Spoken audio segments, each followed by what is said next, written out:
Hello dear students, welcome to our YouTube channel. आज के इस वीडियो में हम एक सैम्पल पेपर सॉल्व करेंगे एंड ये सैम्पल पेपर लिया गया है mycbseguide.com से। So it is according to the pattern of 2021-22 session. So ये 9th क्लास का mathematics and first paper. So it is of 40 marks and time will be 90 minutes. The general instructions are the question paper contains 3 parts A, B and C. Section A में 20 questions होंगे 1 mark के और आपको 16 questions attempt करने होंगे। And section B में भी 20 questions होंगे 1 मार्क के, attempt any 16 questions here also. So in section C there will be 2 case study based questions and total questions will be 10 and you have to attempt any 8 questions from these 2 case study based questions. So the first question is, if x is a positive real number and x square is 2 then what is x cube? So देखिए, अगर x square 2 हो तो हम क्या करेंगे, square root ले लेंगे दोनों तरफ। तो x स्क्वायर का स्क्वायर रूट लिए तो x आ गया एंड इधर स्क्वायर रूट लेंगे तो अंडर रूट 2 आएगा। अब मुझे x क्यूब निकालना है। x cube means x into x into x, so it will be √2 into √2 into √2, that is see here.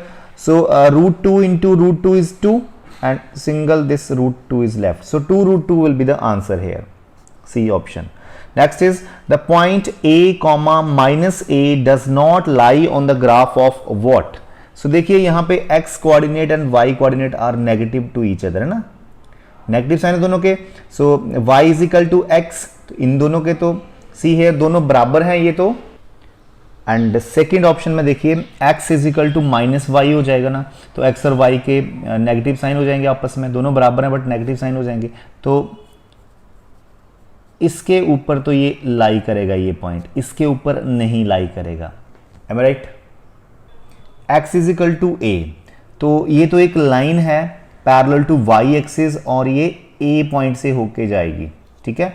x is equal to a ये लाइन होती है, मान लो दिस इज a पॉइंट, ठीक है, ये a है मान लो, तो ये लाइन है, ठीक है। तो इसके ऊपर तो a और माइनस a तो जरूर आएगा, इसके ऊपर भी आएगा। This is a line parallel to x axis at a distance minus a unit, तो यहाँ से ये माइनस a मान लो तो यहाँ से होके जाएगी, ठीक है। इसके ऊपर भी ये पॉइंट आ सकता है a comma minus a here. So यहाँ पे ये पॉइंट लाई कर रहा है, ठीक है, दोनों लाइंस पे आ रहा है, x is equal to a पे भी, y is equal to minus a पे भी। Okay, so this will not lie on this line, so this is correct because y is equal to x में दोनों ही coordinates बराबर हैं, तो यहाँ पे बराबर नहीं है, तो it is not lying on this line only. So the third question is, in the given figure BO and CO are the bisectors of angle B and C respectively। ये देखिए इस ट्रायंगल में जो BO है इस angle का bisector है, CO इस एंगल का बाइसेक्टर है और A एंगल 50 दिया गया है। We are to find out BOC angle, ये निकालना है, ठीक है। सो देखिए ये 50 है, तो एंगल सम प्रॉपर्टी से angle B plus angle C will be 130 है ना, क्योंकि इन तीनों का सम 180 होगा, तो B plus C will be 130 because ये 50 का है। तो इनके हाफ्स मान लो इस B का हाफ ये 1 है और C का हाफ ये 2 है। अगर angle full B plus full C is 130 तो इनके हाफ्स का सम कितना होगा 1 प्लस 2 का 65, 130 का आधा कर लो 65। सो 1 प्लस 2 तो 65 हो गया, तो O एंगल तो इजीली आ जाएगा एंगल सम प्रॉपर्टी से। Angle 1 plus 2 plus O is 180, so angle 1 plus 2 तो 65 हो गया। सो एंगल O यहाँ से आ जाएगा 180 से 65 माइनस कर दो, सो 115 डिग्री आ जाएगा, ठीक है। सो A option is correct here. So the next question is, area of an equilateral triangle with side 2√3 cm is what? So you should know that the formula for the area of an equilateral triangle is √3/4 side square. So side is 2√3 into 2√3. So देखते हैं क्या answer आता है। 2 2 जा 4 ये cut गए, so √3 into √3 is 3 and under √3 is left here. So 3 into under root 3 की value होती है 1.732 है ना, तो चेक करते हैं मल्टीप्लाई 3 2 जा 6 3 3 जा 9 7 3 जा 21 2 3 1 जा 5.196। So B option is correct here. So next is fifth question, 6 plus root 27 minus 3 plus root 3 plus root 3 plus 1 minus 2 root 3 when simplified then what? So let's simplify this first of all. तो देखिए 6 plus 27 √27 को मैं ऐसे लिख सकता हूँ 3√3 है ना, क्योंकि जब हम इसकी प्राइम फैक्टराइजेशन करेंगे तो 27 होता है 3 इंटू 3 इंटू 3, सो ये पेयर बाहर आ जाता है, 9 है ये, तो बाहर आके 3 बन जाएगा, सो 3√3 बनता है ये। माइनस है तो अंदर के साइन चेंज हो जाएंगे, सो माइनस के 3 माइनस के √3 एंड हेयर +1 माइनस 2√3, मैंने सारे सिंप्लीफाई कर दिए। सो देखते हैं अब क्या बनता है, नंबर्स को करते हैं पहले। 6 माइनस 3 इज 3, 3 + 1 4 आ गया, सो 3√3 एंड माइनस √3, तो बन गया 2√3 और माइनस 2√3, तो कट हो गए सारे ये, है ना। ये देखिए प्लस के भी 3√3 है और माइनस के इन दोनों को मिलाएंगे तो माइनस के भी 3√3 बन जाएंगे, तो कट हो गए, कैंसिल हो गए, तो 4 आंसर आ गया। तो बोलता है फर्स्ट ऑप्शन है negative and irrational, no. Negative and rational, no. Positive and rational, yes, 4 is a positive and rational number. So next is which of the following is not a linear equation. So linear equation कौन सी होती है जिसमें variable की power 1 होती है, like x y z a B c, जो भी वेरिएबल होंगे उनकी पावर 1 होनी चाहिए, तो इसमें भी पावर 1 ही है, सो इसमें पावर 2 है, this is a quadratic equation, है ना, इसमें पावर 2 है, इसमें पावर 1 है, इसको जब खोलोगे a² + b² + 2ab बोलोगे तो x² कैंसिल हो जाएंगे, तो पावर 1 ही बचेगी इसमें भी, ठीक है। तो this is not a linear equation because it has highest power here 2, so it is quadratic equation. Linear में पावर हमेशा 1 होती है। So the next question is angle BAC is 40, ये एंगल 40 का है, ACB 90 का है, BED 100, okay, then BDE you are to find out, BDE this angle you need to find out. तो देखिए अगर हम ABC ट्रायंगल में देखें तो एंगल सम प्रॉपर्टी लगाएं तो 90 + 40 130, तो ये 50 डिग्री का आ जाएगा एंगल सम प्रॉपर्टी से, राइट। अब EBD में भी एंगल सम प्रॉपर्टी लगा दो, 100 + 50 इज 150, तो ये 30 का आ जाएगा, क्योंकि तीनों का सम तो 180 होता है, तो आपका 30 डिग्री ये आ जाएगा, D option. So the next question now, in figure AB and CD are parallel lines and transversal EF intersect them at P and Q respectively. If APR angle is 25, this is 25, this is 30, this is 65, then you are to find the value of x and y. Okay, so ये देखिए ये दोनों लाइनें parallel दे रखी हैं, ये transversal है और ये एंगल दिए रखे हैं, तो x और y आपको निकालना है। तो सबसे पहले अगर आप देखें तो ये 65 डिग्री एंगल और ये full angle are corresponding angles, है ना, तो इट मींस 25 + y जो है वो 65 के बराबर होना चाहिए, because these are corresponding angles and these are always equal, so when lines are parallel, है ना, तो y की वैल्यू आ जाएगी 65 में से 25 आप माइनस कर दो, 40 डिग्री आ जाएगा y आपका, ठीक है जी। तो this is 40 degree. Now what we do, will do see here this complete angle 25 + 40 कितना हो गया 65, this is 65 plus this complete angle, मान लीजिए ये एंगल 1 है, तो ये पूरा एंगल है ना 30 + 1, ये को इंटीरियर एंगल है, this full plus this full is 180 because these are co-interior angles, तो एंगल 1 यहां से आ जाएगा, तो बन गया 95 + 1 is equal to 180, so angle 1 आ जाएगा 180 में से 95 आप माइनस कर दो, 85 आ जाएगा 1 इज 85। सो अब इस ट्रायंगल में हम एंगल सम प्रॉपर्टी से x निकाल लेंगे, ये 40 है ये 85 है, इन दोनों का सम हो गया 125, है ना, 125 हो गया, तो x को निकाल लो, 180 से 125 माइनस कर दो, 55 आ जाएगा, ठीक है। तो x कितना आ जाएगा आपका 55 आ जाएगा और y कितना आया 40, तो D option is correct here. So the next question now, next question is the value of this, है ना, इज व्हाट। तो हम क्या करेंगे यहाँ पे स्क्वायर रूट के अंदर स्क्वायर कंप्लीट करेंगे, ये देखिए हम 3 को ब्रेक करेंगे 2 + 1 में, right, and √2 as it is. अब देखते चलिए, कैन आई राइट 2 एज √2 का स्क्वायर, सबको पता है 2 इज √2 का स्क्वायर, 1 को भी लिख दें 1 स्क्वायर, है ना, तो a² + b² बन गया इंटू -2ab, राइट, तो फॉर्मूला बन गया ना a² + b² - 2ab, ये किसका फॉर्मूला होता है a - b का होल स्क्वायर का, square and square root cut गए, आंसर क्या आ गया √2 - 1, D option is correct here. Next is in a grouped frequency distribution the class intervals are 0 to 10, 10 to 20, 20 to 30, then the class width is, तो इनके size को class width बोलते हैं, तो इनको दोनों को माइनस कर दो, 10 10 के साइज आ रहा है, तो 10 is the width. Next, the number of angles formed by a transversal with a pair of parallel lines are, है ना, पैरेलल लाइंस को जब ट्रांसवर्सल काटती है तो 8 एंगल्स बनते हैं, 8 angles are formed, so 8 is the correct answer. See how 8, so दो पैरेलल लाइंस है, ट्रांसवर्सल काट रही है, ठीक है, so these are 1 2 3 4 5 6 7 8 angles are formed, ठीक है। Next 4 power x minus 4 power x minus 1 is 24. Find the value of 2x power x. So 4 power x minus, can I write 4 power x minus 1 as 4 power x into 4 power minus 1, है ना, लिख सकते हैं ना, basis are same, powers will be added, so x minus 1 नहीं आएगा, 4 की power बाद में, ठीक है, इज इक्वल टू 24। यहाँ से हम x निकाल लेंगे, राइट। सो हमारे पास क्या बचा, 4 पावर x आप कॉमन ले सकते हो, बचा कि यहाँ पे 1 बचा, माइनस यहाँ पे 4 पावर x तो कॉमन ले लिया, 4 पावर माइनस 1 बचा, right. So see here what is, you know what is 4 power minus 1, that is 1/4, है ना, रेसिप्रोकल होता है इसका मतलब, okay. So 4 power x and यहाँ पे एलसीएम ले लो 4, तो 4 1 जा 4, ये आ गया 4 पावर x इंटू ये 3/4 आ जाएगा, राइट। सो 4 ऊपर चला जाएगा क्रॉस मल्टीप्लाई में एंड 3 नीचे आ जाएगा, 4 power x is equal to 24 into 4 and 3 will be down in the denominator, so 3 1 जा 3 3 8 जा, so 4 power x is equal to 32 बन जाएगा। सो अब एक काम करो, बेसिस सेम कर दो आमने सामने, so can I write 4 as 2 power 2 और x तो ऑलरेडी है and this also as 2 power 5, ठीक है।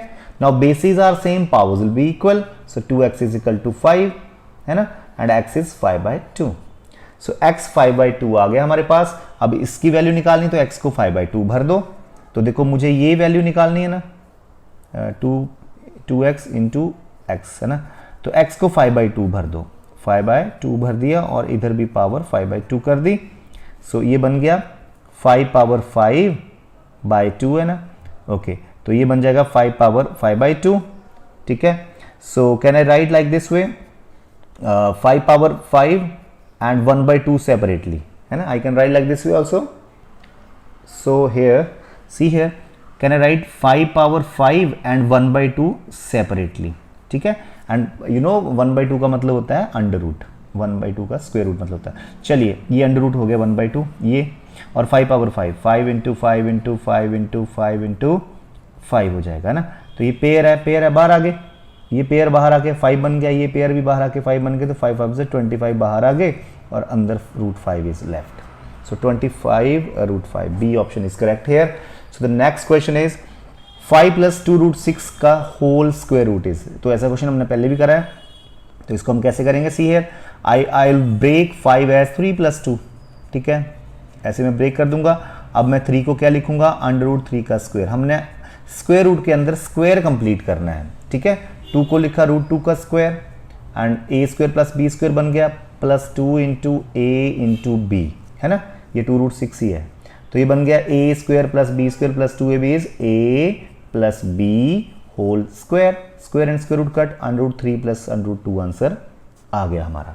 तो 14th question is now L1 is parallel to L2 and what is x + y in terms of w + z, ठीक है, मुझे x + y की वैल्यू निकालनी है, तो x + y is what, see here, you know these two lines are parallel, ठीक है, तो x + w will be 180 co-interior angles, तो 180 इनका सम आ जाएगा, ठीक है, तो what will be x will be 180 minus w because x + w is 180, so x is 180 minus w, तो x की जगह यहां लिख दो 180 minus w, और y को देखते हैं क्या लिखना है, y और z तो बराबर हैं, these are alternate interior angles, तो y की जगह z लिख दो, तो x + y किसके बराबर आ गया, 180 minus w plus z, तो B option is correct here. So the 15th question is right the linear equation such that each point on it's graph has an ordinate 5 times it's abscissa. देखिए x coordinate को हम abscissa बोलते हैं, y coordinate को यहाँ पे ordinate बोलते हैं, तो बोलते हैं ऑर्डिनेट जो है ये जो है वो 5 times हो इसका, मींस ये x है तो ये 5x हो, 5 times हो ऑर्डिनेट का, तो देखिए मतलब y should be, this is y है ना, this is x, this is y, तो y should be 5 times of x should be there, ठीक है, तो y इज 5x, तो first option is correct here. Next is The given cumulative frequency distribution shows the class intervals and their corresponding cumulative frequencies, then the frequencies of class interval 20 to 30 is. Okay, देखो 10 to 20, आप ये सोच लो आपकी class के ये marks हैं, 10 से 20 marks हैं 5 बच्चों के, 20 to 30 हैं 14 के, है ना, एंड 30 to 40 25. तो he is asking that 20 to 30 कितने बच्चों के मार्क्स हैं. देखिए 20 तक मार्क्स हैं 5 बच्चों के, 30 तक मार्क्स, क्यूमुलेटिव का मतलब है 30 तक जो मार्क्स हैं वो 14 बच्चों के हैं, और 40 तक मार्क्स जो हैं वो 25 बच्चों के हैं. तो बताओ 20 to 30 कितने बच्चों के हैं. अब ये देखो 14 है ना, ये 30 तक तो मार्क्स 14 है, पर 20 तक तो 5 बच्चों के हैं, तो 20 to 30 कितने बच्चों के हुए, 14 में से 5 माइनस कर दो. ठीक है, again I repeat what to do. देखिए अप टू 30 मार्क्स 14 बच्चे हैं, बट अप टू 20 मार्क्स 5 बच्चे हैं. तो इन्होंने पूछा सिर्फ 20 to 30 कितने हुए, तो इनको निकाल दो, क्योंकि ये वाले इसमें ऐड हैं, निकाल दो इनको, क्योंकि ये 10 to 20 वाले हैं, हमें सिर्फ इसके बीच के चाहिए. तो वो 14 - 5 9 करके आ जाएंगे. ठीक है, next, the sides of a triangle are 11, 60 and 61 meter. The altitude to the smallest side is what. ठीक है, so see here these are Pythagorean triplet. If you see then 61 का स्क्वायर जो होता है ना वो 60 स्क्वायर प्लस 11 स्क्वायर के बराबर होता है, that you can check. So these are Pythagorean triplet. तो ये बेस हो जाएगा, एक परपेंडिकुलर हो जाएगा. तो स्मॉलेस्ट साइड को बेस ले लेते हैं ना. तो हम सबसे पहले इनका एरिया निकालते हैं. हाफ इंटू बेस आपका देखो ऐसे ही है, ये पाइथागोरियन ट्रिपलेट ऐसे होते हैं. ये करते हैं हम, बेस छोटे वाले लेते हैं. मान लो ये 11 है, ये 60 है एंड ये 61 है. तो इसका एरिया क्या आएगा, हाफ इंटू 11 इंटू 60 आएगा इसका एरिया. ठीक है, सो इसका एरिया कितना हो गया, 330 इसका एरिया आ गया. Now he is saying that the altitude to the smallest side is what. तो स्मॉलेस्ट साइड ये है, तो इसके ऊपर ऑल्टीट्यूड कौन सा है, 60 वाला, ये ऑल्टीट्यूड ही है. ये एरिया निकालने की जरूरत ही नहीं है वैसे, इसमें 11 पे 60 ऑल्टीट्यूड है. क्यों है, क्योंकि दिस आर पाइथागोरियन ट्रिपलेट. तो अगर इसको बेस लें तो ये परपेंडिकुलर हो जाएगा, और इसको बेस लें तो ये परपेंडिकुलर हो जाएगा. ठीक है, तो ये है, तो इसमें एरिया की जरूरत भी नहीं पड़ेगी. In a histogram the area of each rectangle is proportional to what. जब हम हिस्टोग्राम बनाते हैं ऐसे ग्राफ के ऊपर, तो ऐसे बनते हैं रेक्टेंगल्स हिस्टोग्राम के. ठीक है, ऐसे ऐसे. तो ये बोलता है कि जो एरिया है इन रेक्टेंगल्स का वो किसके प्रोपोर्शनल होता है, तो ये फ्रीक्वेंसी के प्रोपोर्शनल होता है. अगर फ्रीक्वेंसी बढ़ेगी, किसी की फ्रीक्वेंसी 10 है तो उसका रेक्टेंगल और ऊपर जाएगी, किसी की 20 है तो और ऊपर चल जाएगी रेक्टेंगल. तो ये फ्रीक्वेंसी के प्रोपोर्शनल होते हैं. ठीक है, फ्रीक्वेंसी बढ़ेगी तो ये भी बढ़ेगा, आपका रेक्टेंगल का एरिया भी बढ़ जाएगा. ठीक है, तो प्रोपोर्शनल हुए. Which the following is a rational number. तो देखिए √3 तो इरेशनल है और इट इज नॉट डिफाइंड, क्योंकि जब डिनोमिनेटर में 0 आती है तो not defined. 0/4, 0 is a rational number, so 0/4 is also a rational number, so this is a rational number. Pi is irrational. 20th question, in the given figure A B C D and E F are parallel. ये तीनों ही lines आपस में parallel हैं and E A is perpendicular. E A ये perpendicular है E A के, E A is perpendicular on A B. सो ये परपेंडिकुलर है ई ए. ठीक है, ये परपेंडिकुलर है and B D E is a transversal such that D E F is 55. D E F is 55 this angle. A E B you are to find out, A E B. So this angle you need to find out.